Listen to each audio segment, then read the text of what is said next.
Welcome, traveller, to Kalbarri National Park, Western Australia. Few visitors would disagree that Kalbarri National Park is simply one of the best national parks in Australia. The combination of nearly 200,000 hectares, which between August and October becomes a vast carpet of wildflowers, the elaborate and spectacular twists and turns of the Murchison River as it cuts its way to the sea, and the equally dramatic beauty of the sandstone cliffs to the south of Kalbarri Township makes it an outstanding visit. With a population of about 2,000 people during the high season, Australia's Kalbarri National Park is probably one of the few national parks free of mass tourism. It gets maybe 150,000 visitors a year. Let's take a look at some of the outstanding features, particularly the wildflowers. We head east from Kalbarri town and stop occasionally to check out the wildflowers. Kalbarri is famous for its wildflowers, most of which bloom from late July through the spring into the early summer. The species-rich heathlands provides a spectacular floral display. There are vivid gold and orange banksias, grevilleas in white, yellow, and red, green and red kangaroo paws, feather flowers in many colors and shades, smoke brushes, star flowers, and many more. 21 species are found only here, mainly in the coastal cliff tops and gorge country. One of the best known is the Kalbarri cat's paw.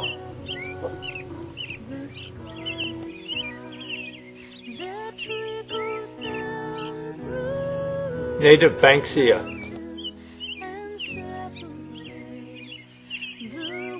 A beautiful orange. Wildflowers literally carpet the land.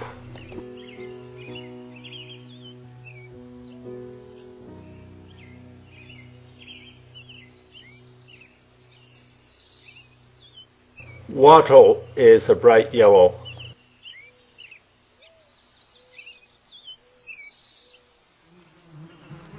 It almost makes one hesitant to walk through the flowers for fears of damaging them.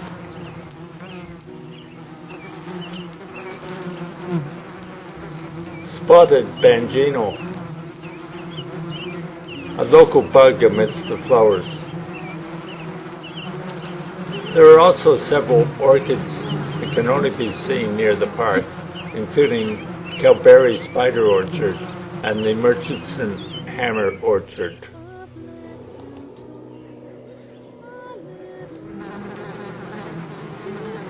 The ant seems small in comparison to the blooms.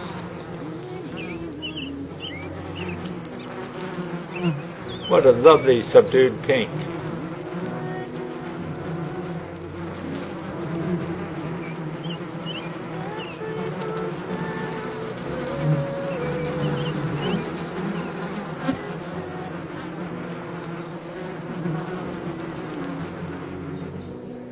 It almost looks like a small mouse rather than some kind of seed.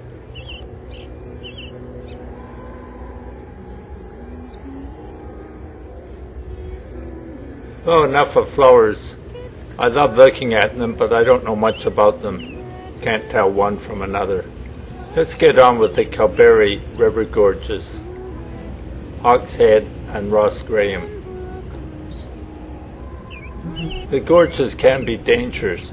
Beware of undercut cliff edges and loose rocks, and keep to the path. Ross Graham, a local school teacher, died at the age of 31 in 1967 after lobbying for the national park. The Murchison River, shown here, is reaching the end of its 700-kilometer journey from Meekatharra through arid landscapes of salt lakes, plains, breakaways, hills, and gorges, before it finally empties into the Indian Ocean. Shrublands of mulga and cottonbush dominate the landscape. There are few trees or perennial grasses, and large patches of bare red soil separate the shrubs. From Hawk's Head it's possible to have an extensive view of the mighty Murchison River. The red sandstone is quite stunning. It's the result of millions of years of geological formation. Beneath the landscape are deep horizontal bands of multicolored sands, which were deposited in layers some 400 million years ago. The thinly bedded red and white banded rocks are seen through most of the river gorges. Fossils can be found in the rocks, souvenirs of a time when life was first beginning to venture onto the land.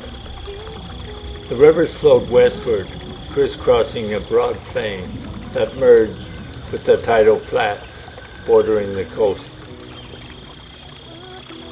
Fossilized burrows of the worm-like animals can be found as they crawl over the wet sands. Visitors learn about feral goats and pigs, which are replacing the native wildlife. The mighty Murchison snakes its way slowly through the sandstones. This river can be subject to severe flooding during the winter cyclone season of December, January, and February.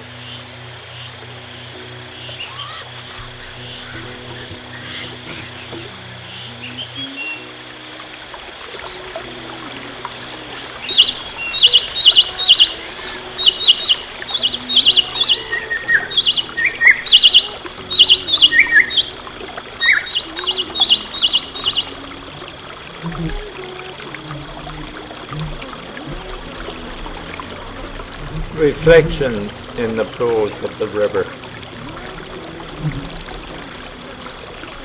These walkways aren't really good for wheelchairs. Unfortunately, most things in the park are not really accessible for wheelchairs, although in a few cases special trails have been constructed. The park is generally well interpreted, with an interesting write-up on Minara Hill, which was once part of the coastline.